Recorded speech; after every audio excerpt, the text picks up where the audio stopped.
Hello and welcome back to another episode of playing MotoGP 20 online, and today, as we always do, we'll just be doing a few races and showing off the best bits of each. So for this first race then, as you saw, we're at Qatar, we're playing in Zarco as well. He's been doing pretty well as of late in real life, so I thought, you know what, we'll give him a go. Obviously with the black Avintia livery as well, that can be downloaded from Race Department. But waiting for the lights to go out here at Qatar. Lights out and away we go. He's kind of done a bit of a weird sit-up movement there. Try and get some slipstream off this Petronas Yamaha. We've actually had quite a poor start. I do need to maybe start making a setup that I just load every time. That's the default setup, but just with a different gearbox, so I get off the line a little bit better. But anyway, we're fourth place so far. It's going to turn 2 at the inside. This guy, wow, okay. I've actually hit him out of the way there, but I was on his inside, and then he just starts cutting the corner. I had absolutely nowhere to go. That was unbelievable. So up onto the podium now, but someone's going to come flying at the inside of me. It's a Tech 3 KTM. Oh, we're not able to get back onto the inside line, unfortunately. So we're going to have to drop down into 4th place then, but he was definitely making sure he was getting through as we brake for turn 6 then. Easy corner to lose the front in. Someone behind has Valentino Rossi, who is actually playing as Valentino Rossi. In the last race he was playing as Rins, the one that I spectated, which I thought was really weird, but it makes more sense that he's playing as Rossi now. So we're in 4th place. Will this first lap settle down? I don't think so, because there is someone still right behind me. The guys in this lobby are actually really quick because they've gapped me quite a bit as we're about to start this second lap then. We're still holding station in 4th, but we're almost a second behind now. Oh, there's been a crash. One of them's down. I think there might have been contact. So that's promoted us up to the podium then, because we're still sat in 4th place. We're getting away a little bit from the guy behind us, so actually sitting quite nicely now in 3rd position with 1 lap to go. But I've not had the pace of these guys, so this is another quick lobby. Hopefully we don't have another episode where I don't get a victory, because last time we didn't get a win, of course, because I didn't really have the pace and I didn't have the look. But this time, I just don't think I've got the pace, unfortunately. So 49.9 from that guy leading, yeah, 51.2, which for me is actually a pretty decent lap, but yeah, these guys are ridiculous. Oh, there's been another crash, one of them's gone down again. So I don't know if there was contact with that, but the 2nd place person has crashed, so we're now up to 2nd position in this race. So much better result than I was expecting. Coming through the final turn then, my rear tyre is extremely overheated. Obviously going for a soft was a risky strategy, but we've managed to pull it off. It's going to be 2nd position in this first race. The guy that won it, absolutely amazing pace. What is this time going to be for me? Another 51. So I was running quite good pace, but the guys at the front, ridiculous. So then 4 seconds behind in a 3-lap race. That's absolutely amazing. It is very rare online that I'll have a race and think someone has genuinely deserved the victory, but he really did. He definitely deserved that. He's just left the lobby actually, so we might have a shot at winning in the future races. But yeah, that was a very, very deserved victory for that guy there. So between those 2 races, the lobby is virtually empty. There is me and 2 other people with me. So we've got a podium. Let's see if we can get any higher than that. Let's see if we can get a victory in this one. We've got the guaranteed podium like I just said. So waiting for the lights to go out here. I'm guessing I'll be last by the first corner. Lights out and away we go. If I move over a little bit, I think I've got the frame rate glitch again here, Jerez. No, actually does seem okay. I thought I was going to have another glitch with the frame rate in Jerez, which would have been annoying. We've lost the lead, but we're still in 2nd. Oh, a lot of wheel spin there though. We'll have to probably change the traction control settings. But this is the guy that was right behind us in the previous race, so I know he's got decent pace. Oh no, here's the frame rate drops. Thank you, Jerez. Come on, Milestone, please fix this problem, because it never used to be a problem. It like just appeared one day and it's just been there every other time. It's not my PC not being able to run the game, of course, because I can play Jerez with way more players, such as in a race where there's like 20 odd, with no frame drops at all. It's just at this track for some reason the track is really laggy as we go into the Petronas corner, and I've gone a little bit wide in. Hopefully I'll be able to get a good exit out of there to try and catch back up. So through the final turn of the first lap, then we are closing back up to me a little bit, but he's got very, very good pace, so it is going to be difficult to pass him, because Jerez is not the easiest track to pass on cleanly. So we hit the brakes once again for the Petronas corner. I've gone in wide once again. So as we're about to start the final lap, then he's actually edged away a little bit. He was quite good through sectors 3 and 4 on that lap. Down into the Hoy Lorenzo corner. We're not going to quite be able to catch him. I've almost lost the front as we go through there. So it's going to be the victory for 60. It's going to be 2 2nd places in a row. And I think we're going to have to go find a new lobby after this one. But he beat me there fair and square. Just hard enough. It's too hard to get close. He basically won off the start. So fair play to him for getting a good start and beating me to the first corner. I made a couple of mistakes into the Petronas corner, which probably cost me in the end. So 0.4 of a second in the end, then so close between us. I had the fastest lap of the race as well by a couple of tenths of a second. So let's go find a new lobby and see if there's, well, see if there's actually any about, because sometimes there just really isn't. So then new lobby, new track. We're here at Le Mans. So Le Mans used to get picked quite a bit when the game first came out, then stopped, and now we're back at Le Mans. So hopefully Le Mans does start to get picked again a little bit more. Some of the people that were in the first race are in this one, I think, because we've all sort of migrated to a lobby with more people in. But wait for the lights to go out here, the lights out, and away we go. We've actually had a better start than someone, surprisingly enough. But here comes an Aprilia with a Marco Simoncelli helmet and number, so usually that is a sign to watch out for somebody if they have a Marco Simoncelli helmet. And I think that's one of the guys that was ridiculously fast in Qatar. So, okay, they've all gone extremely wide through the first couple of corners, so we're up to... He's having to wait to not get a penalty. Are we going to be able to take the lead down here as we go down towards La Chapelle?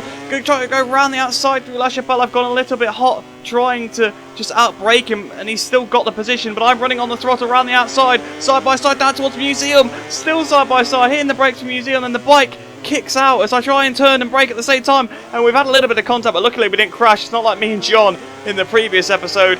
But we're up into the lead of the race, and so we lead a race here in this lobby. But here it goes around the outside to Garage there. That is a place you do not want to go on the outside of, or up the inside, really. You do not want to be trying to outbrake anyone through Garage there, no matter what side it is. But he's actually managed to square it off and get back in front of me, so fair play to him.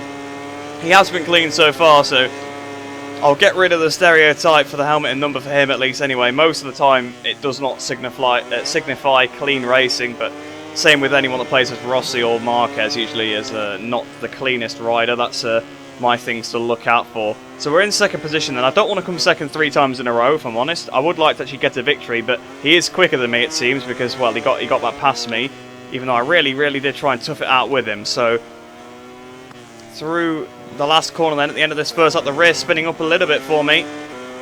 What's the gap? The gap's already half a second, so that's quite a big gap to have already. But maybe he'll make another mistake into the chicane. 29.1 then for him, 30.3 for me, so 1.6 seconds behind. I don't think he's going to be able to bottle this one, but my pace actually is not been too bad relative to him. So coming into the penultimate turn then, fantastic victory for the guy of the Aprilia. He had to battle for it as well, he had to actually get his way back past me, and fair play to him. A good victory there, 29.7 for me on the last lap, so actually I had some very good pace for me. I'm actually quite happy with my performance in that race. Very few mistakes, if any. So 2.2 seconds behind him in the end. He did a 28.4 on that last lap, then a 28.8, sorry, on that last lap I think, and I did a 29.6. So some fantastic pace from him. Let's see how we got on in the next one. So then here we are at Malaysia for this race. We're playing on the Malaysian team actually as well, playing as Franco Morbidelli. So we're on the pole position with a Fabio Quartararo alongside us. So 2 Petronas bikes, 1-2 here at Malaysia. I was going to say imagine that happening, but it did happen last year, didn't it? But we're waiting for the lights to go out here then at Malaysia. Lights out and away we go. Have we got off to a decent start? Relatively so, but wow, the Aprilia is absolutely gone already. Davinos has taken the lead as we go down towards the first corner, then hitting the brakes nice and late, trying to close up to him, which I kind of been dive bombed by a KTM, but luckily he's actually gone really wide, so it hasn't affected me. So here we go into turn 2, then I've actually lost the front on the way in there, because I'm right up to the back of him, the bike trying to wheelie a little bit as we go through the long rights, should I say, sorry, of turn 3. Behind Davinos still as we go down towards turn 4, in the brakes nice and late. We're closing up to the back of him on the power early. Just got to try and stay on the back of him, see if we can make a move on him early on in this lap. Obviously, last time he actually managed to fight his way back past me, but if we can at least get in front of him, that'll stop him pulling away. Oh, no, I've lost the rear. That's definitely lost touch. Yeah, I've lost touch of him now with that mistake. Oh, he's gone wide, though. He's gone wide. He's actually made an error of his own, although it's probably not going to affect it too badly. In fact, he's actually going to get a fantastic run down towards the hairpin. So, it actually could have been intentional. I doubt it, because he was clean in the previous races I've seen him in, so I highly doubt that it was intentional. Down towards the penultimate turn, and he's actually made a bit of a mistake on the way in. I've gone in very wide to try and get a good cut back and carry the flow through on the power then down towards the final turn. We are getting away from everybody else. I'm actually sort of back in contact with him again, so that there's still a chance that we could win this race if we can stick with him. If he keeps making a couple of mistakes here and there. we've actually both gone... Oh, he's lost the front! He's lost the front! I was about to say we've both gone to the car park at the final turn. And we actually have. We've both gone in extremely hot because I think I had the slipstream and braked at the normal braking point. So 201.9 on that first lap. But he's lost the front. This is our opportunity to win. Got to get my head down. We've got 3.6 second lead. Let's try and do it. So as we come up towards the line and about to start the final lap of the race, 56.5 on that lap then for me. He caught me up by a lot, so it'll be interesting to see what he does. 55.3. Yes, he's on his way, but I think he's just going to run out of time to catch me, so we might want to get the victory here if we don't make any mistakes. Out the penultimate turn, he's right there, actually. He's taken a load of time out of me on this lap.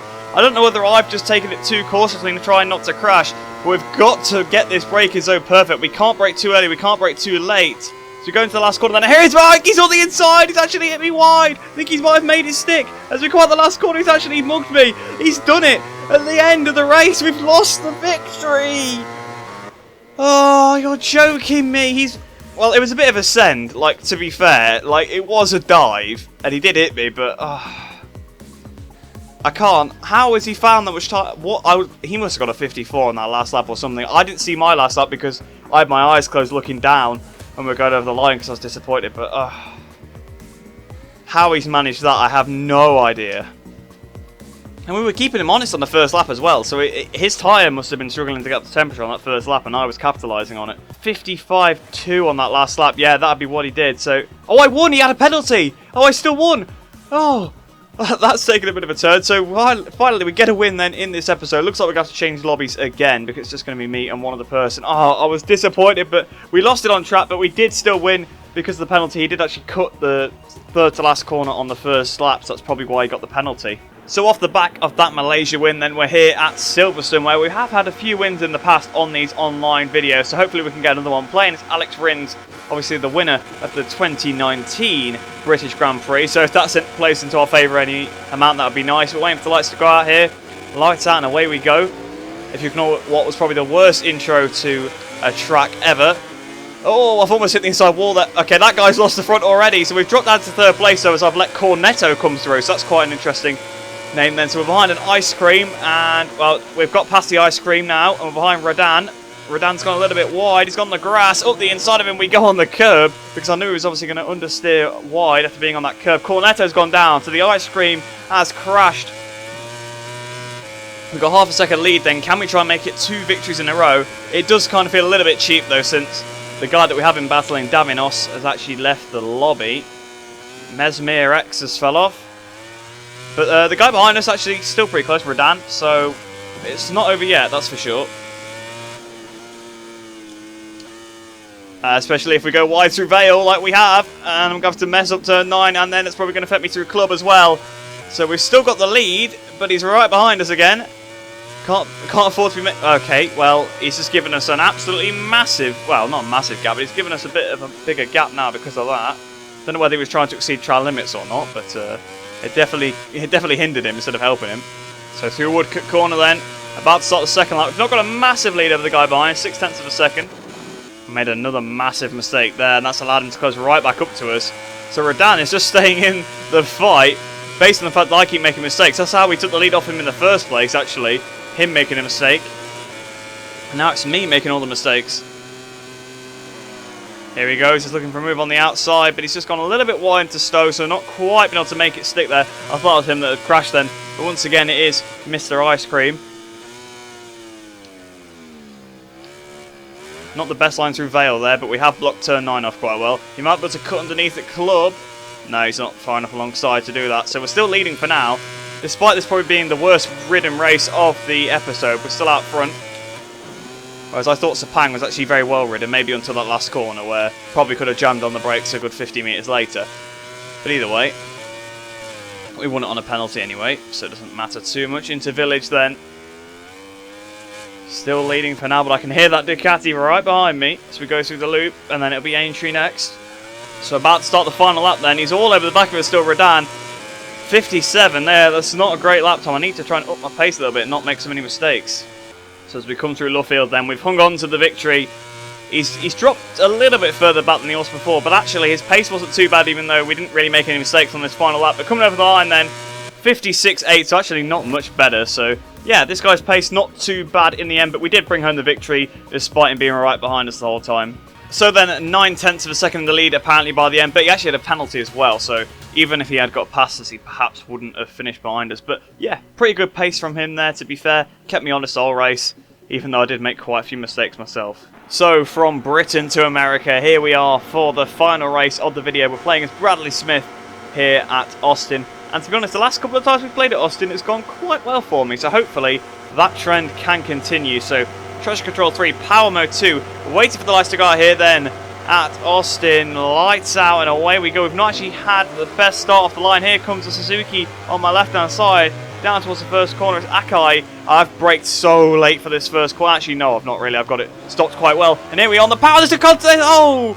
Akai and Redan have actually had contact on the exit of the first corner. Their lines sort of converged on the end. I was trying to line up a good exit. I think I would have had a good run on them anyway. But they've collided, which has made it even easier for me. So here we are then. We've hit the front here at Austin as Bradley Smith. Redan is still behind us. So the guy that kept us pretty honest at Silverstone will be doing the same thing here, I'm sure. Whoa! Oh no! It's something that happened in the historic challenges where the rear just kicks for no reason and the suspension compresses. I think that's what's happened to me here. I'm still on the ground. Come on, get me back on. I'm back on the bike and I'm on the inside of the track as we go into the hairpin. That is absolutely insane. So we've crashed out of the lead then here, side by side with this Repsol Honda. We're going to go past him like he's standing still then. So back up into fourth position. But I think Redan has probably got the lead. He's probably got the win sorted already. But I'm going to give it everything I've got to still try and get a good result here. Oh, there's a bit of contact gone overhead. Oh, he's down. Akai is down. There's been contact and I'm on the inside now. Can I make it stick? I'm on the curb. I'm in front. I've been lagged into. Oh, he's gone down. If I've taken you out on your screen, let me know, because I know that you, the Rookie Gamer is a subscriber, so if you see this video and I've took you out on your screen, I apologise, but that's what it looked like on my point of view. So we're up into second position then now, once again. So it's been a very hectic first lap. We are nearly 7 seconds behind this guy. We are not going to win this race unless he makes a mistake now, which he probably won't, unless, of course, he just gets unlucky like I did. He might actually be waiting for me. Oh, there is somebody down here at the first corner. Someone's a lap down. Quite how, you know, you'd be a lap down at the first corner on the second lap, I don't really know. But I think Redan might be waiting up because I'm making some big inroads on him. Unless he just is struggling quite a bit here. Unless it's just not Redan in the lead. I think it's Redan, but I'm not 100% sure on that. So we have a look now. We've brought the lead down to 3 seconds, but I'm guessing he probably waited up unless he had contact with that guy that was a lap down. That could be part of the reason as well that we took such a big chunk out of him. But it means that there's a possibility the win could still happen. But I'm not going to catch 3 seconds on him easily because he was quite quick in the previous race. So I'll definitely have to try here. So 2:05.3 then, yeah, he must have been impeded on that lap. 2:01.8 for myself. So that's a massive improvement. If we can keep that momentum up, we'll definitely catch him. But yeah, I don't think that's going to happen. Oh, Redan's lost the front. He's lost the front into turn 12. The tricky turn 12. Redan's actually lost the front and he's lost the lead. And I think he's actually going to lose second position maybe to Akai behind, because Akai was on a stormer. I think he did a 2-minute on the previous lap. But here we go. They're back up into first position. I didn't expect this to happen. We've just got to keep it clean. Obviously, Austin is a very, very easy track to crash on. Probably when you're cruising out front, to be honest, it's the easiest to crash, and I think that's probably what he's done. He's just lost a bit of focus, perhaps lost a little bit of temperature on that front tyre, and that's enough for him to offload the front and go down into turn 12. So it looks like we're probably going to bring the victory home then as we come into this penultimate turn then. First half of the session, all getting second positions. Second half of the session, looks like it's going to be a load of first places. So we go through turn 20, then the final turn, coming up towards the line. It's another win here in online at Austin. So then, in the end, winning by 2.8 seconds out of Redan in second place, and then Akai ending up in third. But that's where, obviously, we'll bring this video to a close after the 6 races that we always do. So I hope you have enjoyed that video then, guys. Hope you enjoyed the rest of your day. Hope you're all staying safe, and I shall see you in the next one.